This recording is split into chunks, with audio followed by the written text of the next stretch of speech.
nas suas vertentes, vocês devem ter sofrido algum tipo de preconceito ou algum tipo de represária mesmo, de, poxa, mas pô, você está pensando além, você tem que pensar aqui desse jeito que eu sempre estabeleci. E vocês justamente são especiais por ter esse pensamento, inclusive cristão, né? A base sempre ser a primeira coisa, né? Que acho que nas igrejas muitas vezes acabam se perdendo. Então eu queria que vocês falassem um pouco desse processo de, tipo, levantar uma coisa própria e corajosa em meios que muitas vezes são fechados e que não permitem muito esse diálogo. O próprio Jesus, né, ele quebrou paradigmas da sua época. Ele foi contra o sistema religioso que existia naquele tempo. Quando ele fala contra os fariseus, era a parte hierárquica majoritária, né, representantes, os guardiões da lei, dos valores, né, de Deus e tudo mais.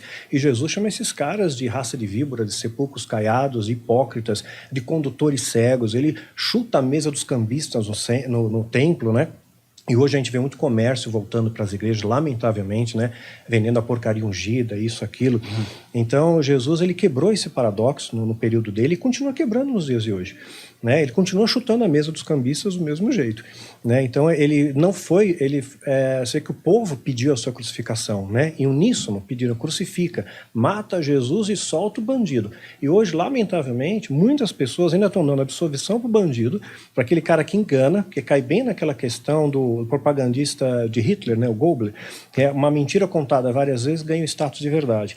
Então, muitas mentiras são contadas, né, nos altares hoje em dia para enganar o povo, para desviar o caminho, né? E hoje, quando você fala o cristianismo puro, você resgata o valor. Pô, vamos falar o que Jesus dizia, né? Amar ao próximo como a ti mesmo, né? Tem uma parte bíblica que eu acho fantástica.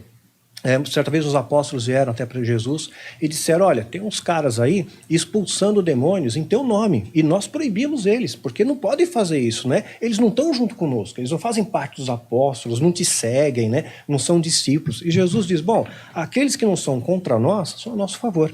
Então Jesus, ele estabelece uma plataforma de amor em toda a sua oratória, em toda a sua dicção, né? E isso lamentavelmente foi sendo contaminado com o tempo. Hoje em dia as pessoas vão nas igrejas porque querem prosperidade, querem cura, querem milagre, não estão indo por amor. E quando você resgata o valor do amor, é claro, as pessoas estranham. Você falar a verdade num sistema culturado pela mentira, né? Você falar sobre amor num local, numa época, historicamente falando, onde o amor está se esfriando, isso choca muita gente. Então, no começo, né, os meus seguidores teve assim, tiveram que passar por uma catalisação, né, para poder aprimorar isso. Hoje em dia, né, eu tenho uma galera mais homogênea. Hoje o pessoal que me segue já entende a pegada, já sabe que a gente não está aqui para apontar o dedo para ninguém, a gente tem mais que estender a mão, né? Já tem divisão demais no nosso meio, porque a gente vai trazer mais visão ainda, mais parede, né? Então Jesus não veio fundamentar uma religião, né? Ele veio apenas apresentar os valores do cristianismo, cujo esteio majoritário é o amor, né? E a gente tem se perdido disso. Então no começo eu recebi muita crítica, sim, né? Especialmente porque falava contra os dogmas hoje e doutrinas que enganam as pessoas, né? Doutrinas humanas, até doutrinas diabólicas. Quer ver um exemplo? Uma vez, eles usam isso muitas vezes nos altares, eu sempre alerto a galera que me segue. Eles usam hoje de neurolinguística para enganar pessoas, usam de técnicas de hipnose. Não sei se você já viu, uma vez eu vi na televisão, pastor falando assim para as pessoas cruzarem a mão assim, e falou, olha, agora eu vou orar aqui e quem tiver amarrado, chamando de encosto, né? Com encosto, não vai conseguir desgrudar a mão, né? E aí só quando eu orar, essa pessoa vai conseguir desgrudar as mãos e vai ser liberta. Isso aí, ele mandou uma mensagem ali codificada, uma mensagem no inconsciente, ele está usando uma técnica de hipnose, e muita gente não conseguia desgrudar a mão, mas é uma coisa natural, né? Enquanto quando você mostra a verdade, que é muito mais pura, Jesus não pede grande sacrifício de você, só pede que você ame a Deus e ao meu próximo como a ti mesmo. Só isso, né? As pessoas acham estranho, poxa, mas não tem o sacrifício, né? Eu não tenho que odiar todo mundo, e isso não está na oratória de Jesus. Diz, ide levar o evangelho a todos os povos, não é? Ide julgar e todos os povos, né? E o povo sai apontando o dedo, vai todo mundo para o inferno e tem uma galera seleta que vai para o céu, né? Quer dizer, vai ser um marasmo no céu, vamos combinar, né? Não vai ninguém, né? Então, eu sinto que não vai ter rede social também. Pois não vai ter. Então, sim, no começo a gente é apedrejado, sim, porque você está levando a mensagem da verdade, né? E as pessoas estão acostumadas com a mentira.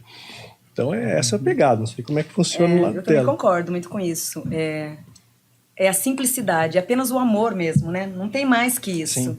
E com amor você consegue tanta coisa, você vai você destrói tudo, obstáculos, cria grandes caminhos, você não tem noção. Nas minhas palestras também eu falo muito isso, de o perdão, né, não ter o ódio, faz muito parte disso, né? Exatamente. Então, eu concordo com muito.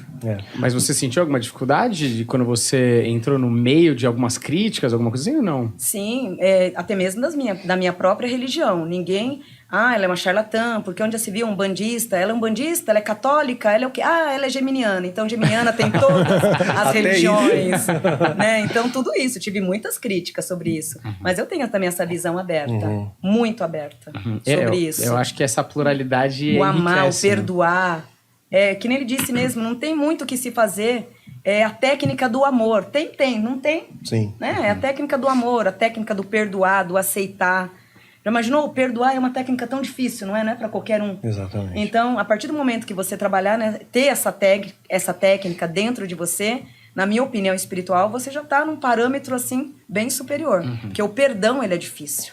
Você aprender a perdoar e perdoar de verdade, Exato, né? de verdade. Tem que ser de verdade. Não só de boca, né? Isso, perdoei, mas tô com um pouquinho de mágoa, ainda tem um pouquinho de ressentimento, então você não perdoou. Exato, dá dislike. Isso, isso. Fica lá só na Essa é a nossa, agora é a moda jovem agora, a moda né? jovem, Tem tudo isso. O famoso perdoar e esquecer, né? Tem que esquecer. Exatamente. A ponto dele bater ali na sua porta amanhã, você vai ajudar? Pô, mas ele te fez aquilo ontem?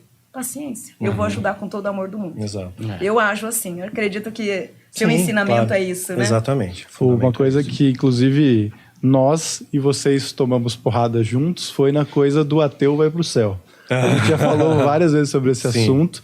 E o Heidrich veio também, concordou, foi na mesma linha. Rodrigo Silva também abraça a mesma linha. O Rodrigo a gente não teve contato com ele ainda, né? Mas eu vejo como é padrão, né? Como as pessoas que eu falo, né? Julgar, né? Fora vocês que, por exemplo, seguem o ensinamento de Cristo livre, sem nada, vocês estabelecem isso. E as pessoas não gostam disso. Até eu fico pensando assim, por quê? Não era melhor se todo mundo se desse bem?